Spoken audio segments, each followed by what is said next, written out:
All right, I'm going to take a second and tweet this out, let everyone know we got this going on. Appreciate everybody checking out. We'll be going live here in a moment.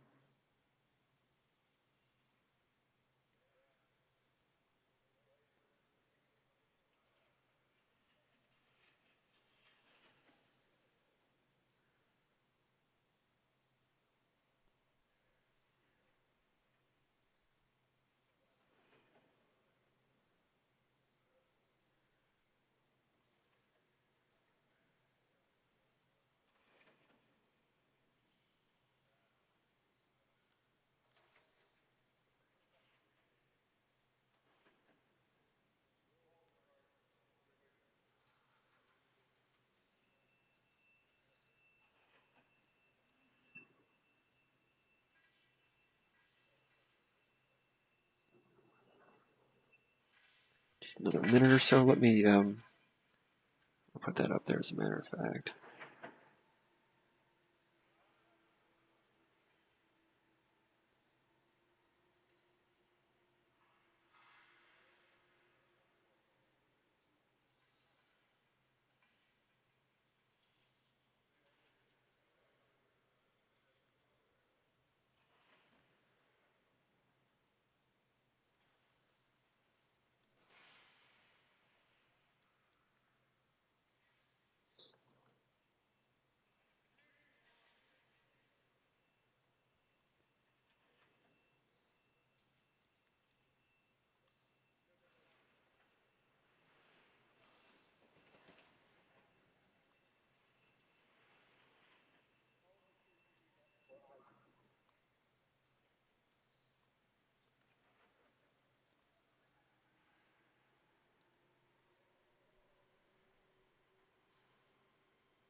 All right, we are about ready to go here.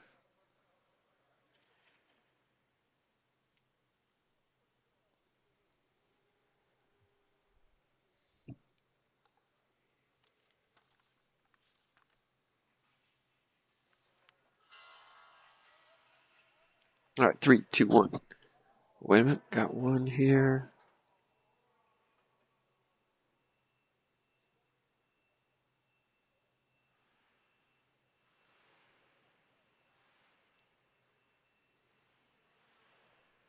All right, 3, 2, 1. And welcome to the SpartanMag.com VCast, also combining it with SpartanMag Live. Special post-game edition. My cohort associate editor Paul Konerdijk unable to make the trip today to the Superior Dome in Marquette, Michigan. Paul's back home. He has a great event, a wedding taking place back in Lower Michigan. Unable to be here today. So VCast going solo today, putting it out there live, kind of Spartan Mag live-ish. Talking Michigan State basketball, 70-53 exhibition game victory over Northern Michigan here at the Superior Dome. Great atmosphere, great event. 11,500 is the official attendance today. The Superior Dome, built for Northern Michigan University football. As you all know, a lot of you saw the game today on the Big Ten Network. Go ahead and post some questions on the comments area, and I will field those before signing off. I've got a few thoughts about the game today and what Tom Izzo said after the game, and a very special occasion for Tom Izzo here back in Izzo country. He grew up in Iron Mountain, not far from here, went to Northern Michigan University. The Superior Dome seats 4,000 on that side, 4,000 on that side for football. They brought in some temporary bleachers down there in the end zone, some risers along the sidelines, some grade school people running around. 11,500 total. Great atmosphere. You look up in the bleachers during the game, and it was full. No empty seats, crammed in here. Early arriving crowd. They were all here 30 minutes before tip-off. And of course, the game not competitive on the scoreboard, competitive on the court, though it was a reasonably entertaining game. But although it wasn't competitive on the court, nobody left. So it was a strange basketball game in that everybody was here early and then no one left. You get the sense that the people here were just really appreciative of Tom Izzo and seeing some high caliber basketball. And Izzo had a really good comment after the game. He said, coming up here, we weren't just Spartan strong, we weren't Wildcat strong, we were UP strong. And he had an address out here really to, as it were, the entire Upper Peninsula of Michigan. And he made a funny comment saying that, last night he went out for dinner and everything was closed. And he said, come on, we got to get it rocking again. Like when I was here, things were open. And he made a comment post-COVID, there have been a struggle for small businesses and restaurants and that type of thing. So he was trying to spur on the economy, getting people out there to use some of that discretionary income. And I tell you what, no one really cares, but I kind of felt it a little bit today too, going out for breakfast today. There were a couple of decent places, but there were lines out the window. I understand a lot of churchgoers and so forth, but beautiful town. Marquette's a wonderful, wonderful town. Would it be even better if there were a few more breakfast outlets that used to be here? Yeah. Or, later night dinner establishments. I ran into some problems late last night finding dinner. Had great dinner at the Iron Bay down on the waterfront, and it was outstanding. But I understand what Izzo's saying, that for such a great town, you would love to have more eating options, and I know the restaurateurs out there have it tough. A lot of high prices out there. It's hard to get help. But I'm not out here trying to echo what Izzo said. It just you don't need me preaching at you about this, but I thought it was interesting that Izzo took time to talk about that for the community. And he got applause for that. That's beside basketball, but this was more than just basketball today. We'll talk about Michigan State basketball here in a moment, but the atmosphere was great. A little bit rainy today up here in the central UP. Had a great drive up here yesterday. Went to the Cut River Bridge on Highway 2. It was outstanding. Might be staying the night in a place in Newberry tonight. Got some accommodations there. And it's wonderful. The trees, the autumn leaves at a peak right now. Some beautiful reds. Last night when I came into town, the sunset was hitting some of the reds on the maple trees, and it was just brilliant. A lot of great yellows also, and contrasting with the dark greens of the evergreens, the pines, the jack pines, the tall pony black spruces. Just beautiful, beautiful. And Lake Superior. Somebody stopped me up there, a subscriber, and told me Lake Michigan's number one, because I always do the Great Lakes Power Rankings, and I had Lake Huron number one for about 5 years, but Lake Michigan surpassed Lake Huron a few months ago, and I told him, man, Lake Superior is gaining. He said, no, Lake Michigan. But anyway, took a good look at Lake Michigan, also along Highway 2 on our way up here. Beautiful day for the state of Michigan. And Izzo, as far as basketball goes, and Izzo today out there, an emotional day for him, and he said this didn't match his expectations. It superseded his expectations 10 times. And he said he didn't feel like it was a homecoming for him. It was supposed to be a homecoming for those that meant so much for him to get him to where he is. Said some emotional things, like he was looking up in the crowd and said, I wish my dad were here. I wish Buck Nystrom were here, and some others. Really a great special homecoming moment for Tom Izzo here in what they call the Uper Dome. Superior Dome, I guess they call it the Uper Dome. That's what everyone calls it around here. I don't want to commit any etiquette infractions. But basketball-wise, Northern Michigan, two-time defending GLIAC champion. And like Izzo said a few days ago, when they've played defending GLIAC champions in the past, including Grand Valley State, they've had some difficult games. Grand Valley's taken Michigan State to the wire a couple times. I think they beat Michigan State once, right? Yeah, they did. So, same type of team. Northern Michigan is only returning two of their top five starters. Last year's leading scorer, a tricky little guard, went into the portal, transferred to Northern Iowa. So maybe not as good as they've been, but they had a couple of guys that were 6'8", 6'9". They had a 6'5" power forward, Cool, by the name of Cool. He was their third leading scorer last year, and he had 4 points tonight. What was interesting about Cool, 6'6", Xavier Booker had to guard him today. So you're playing a Division II type of team, but defensively, Xavier Booker did not have the night off. He had to move his feet quickly, which a year ago he might not have been as wired in to be as quick defensively. So he had to defensive matchup that made him have to work a little bit, and that was. And Booker can move his feet on defense. And I've also seen him in practice play defense against Jackson Kohler down in the post. And with Booker's length, he's pretty good down there too against a finesse center. Of course, Booker's the question mark is going to be how he can do against a tough, physical, true 6'10", Big Ten banger. Of course, he's not going to see that tonight against Northern Michigan. But Booker had an assignment today and did some pretty good things. As far as the box score goes, Michigan State jumped out to a double-digit lead in the first half, extended it to 15 or 17, got down to about 12 at halftime, and Izzo was trying to bark at them a few times. But Izzo had trouble having his usual sideline barking sessions for his team that was a little bit ragged, a little bit sloppy. The care factor for Michigan State was pretty good. It's not like they were casual or sluggish. They were just inefficient and did not have real good shooting early in the game. So Izzo a few times wanted to get on them a little bit for various things at halftime or during timeouts. In fact, during the first TV timeout, 5 minutes into it, they had a ceremony out there that commemorated the retirement of Izzo's number 10 jersey here at Northern Michigan, something that Northern Michigan announced along with Michigan State at Michigan State Madness, the Midnight Madness thing. They announced that last week. So Izzo's only known that for a few days. Had the actual event, I think, yesterday at the basketball gym, a new basketball gym here. Commemorated it here today at the first TV timeout. So Izzo said a few words during the game with a microphone to everybody. And among the things he said was, we got to get our team playing better. Izzo, he wanted to get in his huddle and start coaching his guys. But he also had to be the grand marshal, diplomat, ambassador to the UP and of the UP, to the world that he is every day. So Izzo was balancing both of those things, was trying to make some corrections as the game went along, but said it was hard for him to do that with all the other things that he did during various TV timeouts and so forth. He did get a chance. I don't know if this is too loud. You can let me know in the comments if the audio is good. It's showing up in the red a little bit, which might be a little distorted, but let me know if it's too loud or anything like that.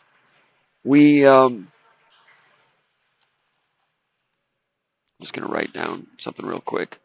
So, I don't want to go too long. So Michigan State got a lead. At the end of the first half, Kohler scored a couple nice baskets, and then Kohler didn't get out on a shooter. Guy had a three-pointer, and he took Kohler out, as Izzo will do, to make sure everything remains serious. I don't know if Michigan State had them scouted to shoot from three at all 5 positions. Thank you for the information on the audio. But, Izzo, he's got to get hard line about something. So Kohler got out, did not play the rest of the first half, although Kohler made a three-pointer and made a nice interior shot. Izzo sending a little message there. Frankie Fiddler had 2 charges in the first half, and he did not start the second half. Cohen Carr started in the second half in place of Fiddler. Izzo was asked a little bit about the starting lineup and the rotation after the game, and he said it's way too early for any of that. He started a first 5, then he brought in a second 5. He said he'll be evaluating that as it goes, but he told us not to look too closely into that. He said Kohler's been playing really well. But one of the things Izzo said is he wants to bring, as Izzo often does, he wants some scoring ability off the bench. Kohler's a guy that can give them some scoring ability and some shooting ability. Jeremy Fears hit 2 3-pointers today, which is big for him. The shooting could be a little erratic for him as the season goes along. Great confidence builder for him to hit those 2 3-pointers as the season goes along. Holloman, over the long haul, I think is going to end up being a better shooter than Fears, but Fears maybe the better quarterback. Izzo said those two will be playing together at times. But today, with Michigan State's starting lineup with Zapala at the center, which was a little bit of a surprise, and Booker, and then Akins and Fiddler and Fears. When you have Fears and Zapala, those two are kind of non-shooters, so at times things got bogged down even against a Division II opponent. Northern Michigan's coach, Matt Makerzak, said that they wanted to. He said if Michigan State takes shots from range, there's a chance they might miss them. But if Michigan State gets dunks, they're not missing those dunks. So they were trying to be stronger inside, outnumber things inside, and didn't want to give Michigan State open 3-pointers. Although Zapala had openings and Fears had openings, they had them scouted to be not as much of a shooting threat.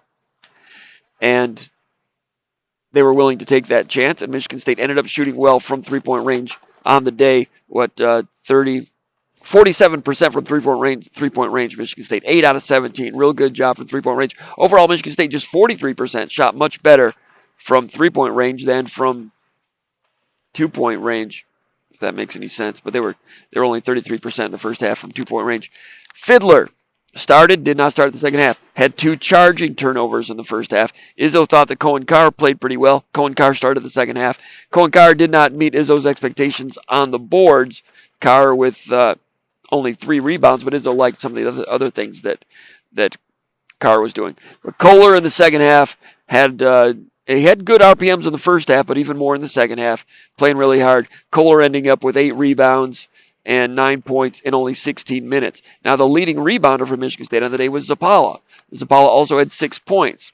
I was a little bit surprised that Simone Zappala started. He's the 6'11", 7-foot transfer from Longwood. But he gave them a little bit of rugged play in there today, and that's what they need from that position. Long haul, I'm not sure he'll play as many minutes as Kohler, but it just might be a balancing situation there, where if you have Kohler playing the 5, he's a little bit can provide some of the shooting from range, something we didn't see from Kohler last year, battling back from that injury. But also, if you play Kohler and Booker together, those are both kind of finesse guys. They can score, but might it be a better balance if you have Booker with Zappala and then you bring in Cooper with Kohler? And then Kohler and Booker will play together. We saw that in Europe a little bit. But I suspect it's a balancing situation where you have a finesse interior guy and more of a rugged interior guy, rather than having your 2 finesse guys start the game, and then at some point when you get into rotations, you could end up with Zappala and Cooper on the court together, and that's not ideal.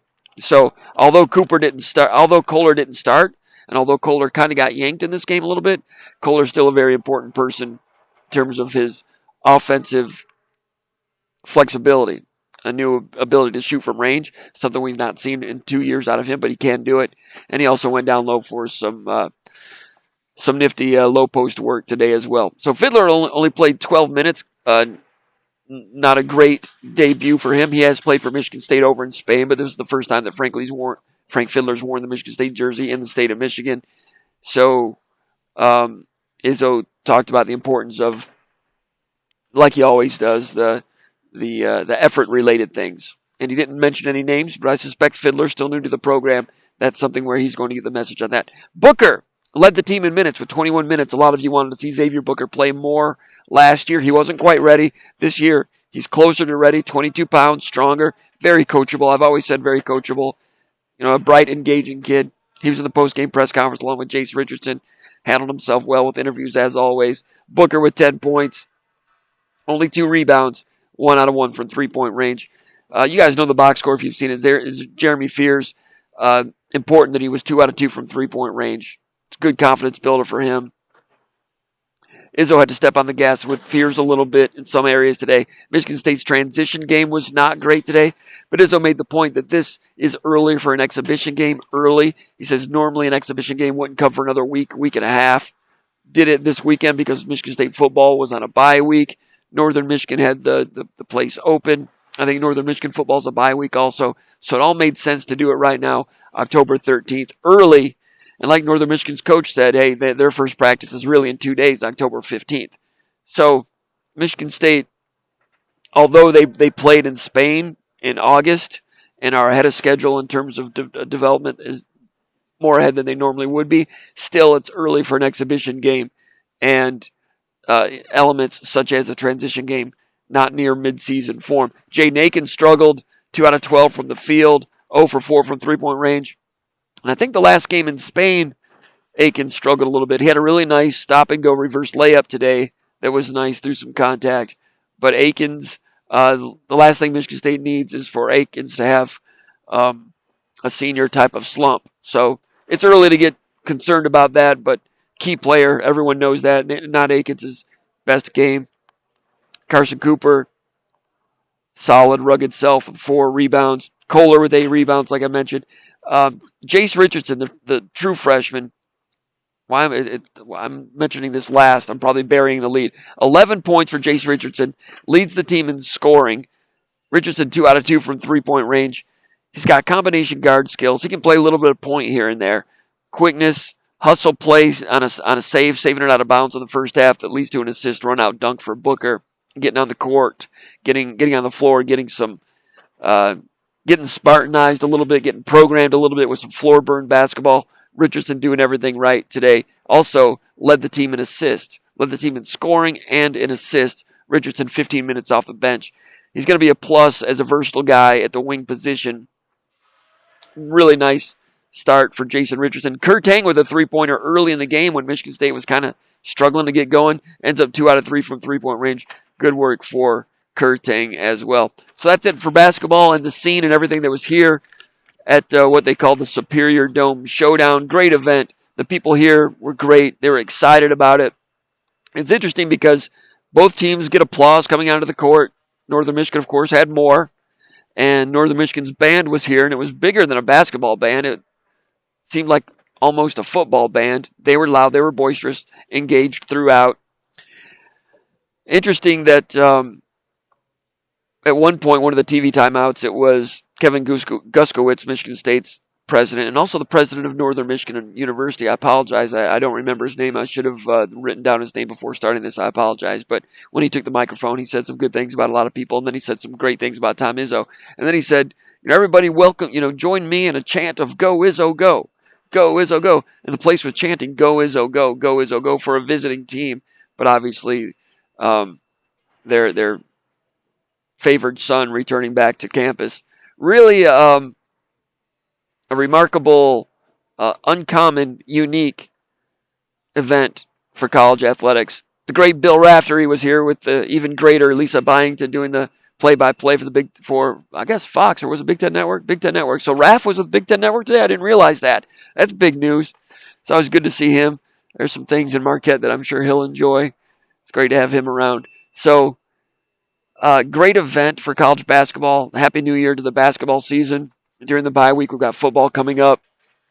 Michigan State against Iowa, and a big one next week if Michigan State wants to take some steps toward the postseason. Doesn't look like we have any questions over here in the comments area, so we're going to go ahead and sign off and end this little mini SpartanMag Live VCast right now. So we appreciate everybody. Hey, in the meantime, give us a like here on the channel. Also, subscribe to the channel. That helps. Go to SpartanMag.com. Become a SpartanMag.com subscriber. We'd love to have you over there to become a subscriber as we continue to cover this basketball season into the second half of the football season. But in the meantime, while I've got your attention from here, and as they call it, God's country in the beautiful Upper Peninsula of Michigan. Just a few years ago, the state of Michigan ranked first in the nation for deposit container recycling. 90% of all purchased bottles and cans were being redeemed for their deposits. Today, only 73% are being redeemed for their deposits. That means Michiganders are forfeiting $105 million every year in bottle and can deposits that are not being redeemed. This deficit is having a negative impact on our environment. When Michigan's recycling rate drops, it hurts the environment, it hurts industry, and it hurts all of us. So help the environment, help yourself, help the state. Take them back. Take those bottles and cans back. They're your lakes, your roads, your beaches. Lake Superior is out that way, or is it that way? Just about 100 or 200 yards away from here in the world's largest wooden dome right next to the world's largest lake. It's beautiful up here. These are your lakes, your roads, and your beaches, and it's your dime. So take them back. It's worth your time, and everyone will benefit. Take them back. A message from Shupan, a great Michigan company dedicated to recycling and dedicated to the Michigan State Spartans. And from Marquette, Michigan, with the Spartans, you've been watching the VCast / SpartanMag Live on YouTube for SpartanMag.com.